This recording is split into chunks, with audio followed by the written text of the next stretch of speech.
So back in the 80s into the 90s, you go to the VHS rental shop and you would see a movie with starring a great bunch of cast, a great producer, but ends up being a stinker. Now this costs $2.5 million and be better off as a big screen movie to get the money back. But this was a TV movie. And Irwin Allen put a lot of effort in this one. It's the American made-for-TV adventure film Flood! Exclamation point, directed by Earl Bellamy. Now, Earl Bellamy had did some interesting movies through the years, including Walking Tall, Munster Go Home, Black Jack Ketchum, and Against a Crooked Sky. So, but the idea about Bellamy, like I said, he brought a kind of an action aesthetic to his movies. Now, in this one, it stars pretty well a cast from Night Gallery or Fantasy Island. The great Robert Culp as Steve Brannigan, Martin Milner as Paul Burke, Barbara Hershey as Mary Cutler, Richard Basehart as John Cutler, Karen Lindley as Avie Adams, the great Roddy McDowell as Mr. Franklin, Cameron Mitchell, Sam Adams, not the beer, Teresa Wright, in one of her later performances, Alice Coulter, Francine York as Daisy Kemple, with Gloria Stewart as Mrs.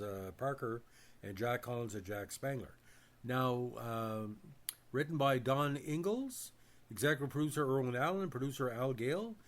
Production locations were a whole bunch of locations in Oregon, including Brownsville, Eugene, Harrisburg, and Fall Creek Lake. Cinematography by Lamar Boren, Warner Brothers Television, and 100 minutes soaking wet. Now, the cinematography was known for some key stuff, included The Day of the Dolphin, The Old Man in the Sea, also did Underwear, Water, and African film work, and Then Came Bronson, The $6 Million Man, Project UFO, The Rockford Files in Vegas. So you got some good Warner Brothers, alumni in it. Now, released on November 24th, 76, to my knowledge, it was not shown in Canada, but like I said, did okay on VHS. And this one, a large freshwater lake above the small town of Brownsville, Oregon, is a popular tourist attraction and fishing destination, which provides the town with much of its economic activity. After a season of heavy rains, the lake is nearly overflowing. The mayor of the town refuses to open the floodgates to relieve pressure on the dam for fear of impacting the sports fishing industry and the town's economy from the tourist trade. When the dam starts sprouting small leaks due to the pressure, town board member Paul Burke enlists the help of Sam Adams to determine the safety of the dam. When the dam starts showing signs of imminent collapse and the floodgates are jammed and unable to be opened to the lower level of the lake, Burke enlists friend and helicopter pilot Steve Brannigan to free the stuck gates using a helicopter before the dam bursts and floods the town below. So, like a very simple plot, but to stretch it out in 2 hours. $2.5 million. Earl Allen had huge success with two disaster films. In 1975, he announced he would make 3 TV movies for ABC, The Forgotten World, Flood, and Time Traveler. The film ended up on NBC. In August 1976, Robert Culp and Martin Milner signed to star. Filming started that month at Fern Ridge Reservoir west of Eugene. Filming continued in Brownsville and at the Fall Creek Lake Dam, the featured dam in the film. The Brownsville Christian Church was used as the hospital, while the Brownsville Fire Station City Hall was used as the movie City Hall, but only for exterior shots, as was Main Street. The nearby Crawfordsville Covered Bridge was used also. Brownsville is also in the same town that was used to film many scenes in Stand By Me in 1985. Now, the LA Times said it fails to offer much excitement. Now, this is the first time you're hearing about this movie. There's a reason why. So it only got 5.3 out of 10 on IMDb from viewers. Now, according to IMDb, this TV movie was Irwin Allen's first project with Warner Brothers Studios after having moved over from 20th Century Fox, where he had mastered both mediums of TV and films for 16 years. Warner's and 20th Century Fox had actually co-produced The Towering Inferno, the first time the two studios combined forces on making a film. Now, actors Martin Milner, Cameron Mitchell, and Eric Olson also starred in Irwin Allen's short-lived Swiss Family Robinson series, which was off the air earlier in 1976. This TV movie also served as a pilot for an intended series about helicopter pilots that unfortunately was scrapped early in the planning stages. Mitchell would also appear in The Swarm. Now, Carol Lindley and Roddy McDowall had worked together on screen among the all-star cast of Alan's The Poseidon Adventure, though they shared no scenes together in this film.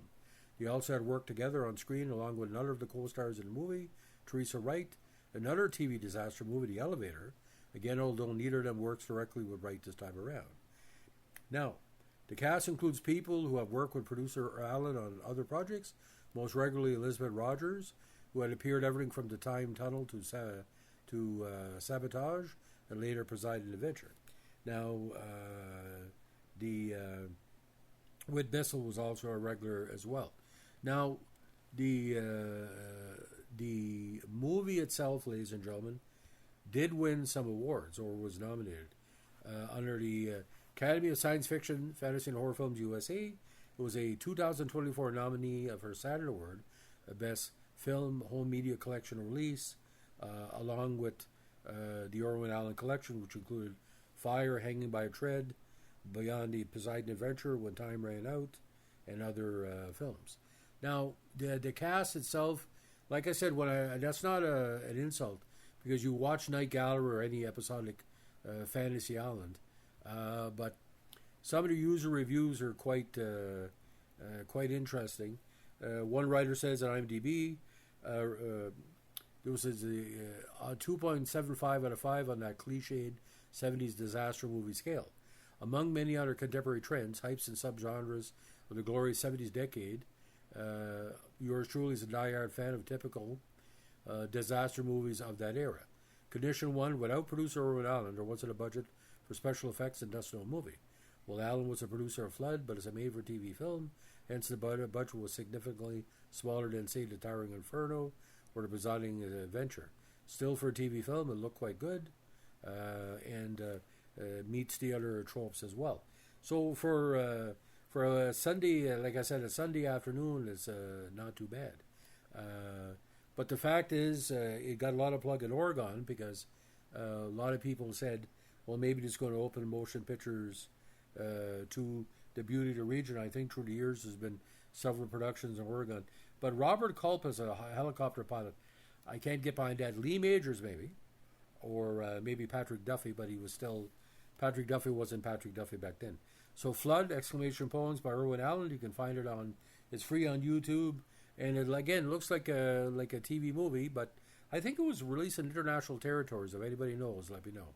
So, ladies and gentlemen, if you like what you're doing with our Irwin Allen tributes, as far as screenshots and remote control on this channel, let us know with a like, comment, subscribe, or share.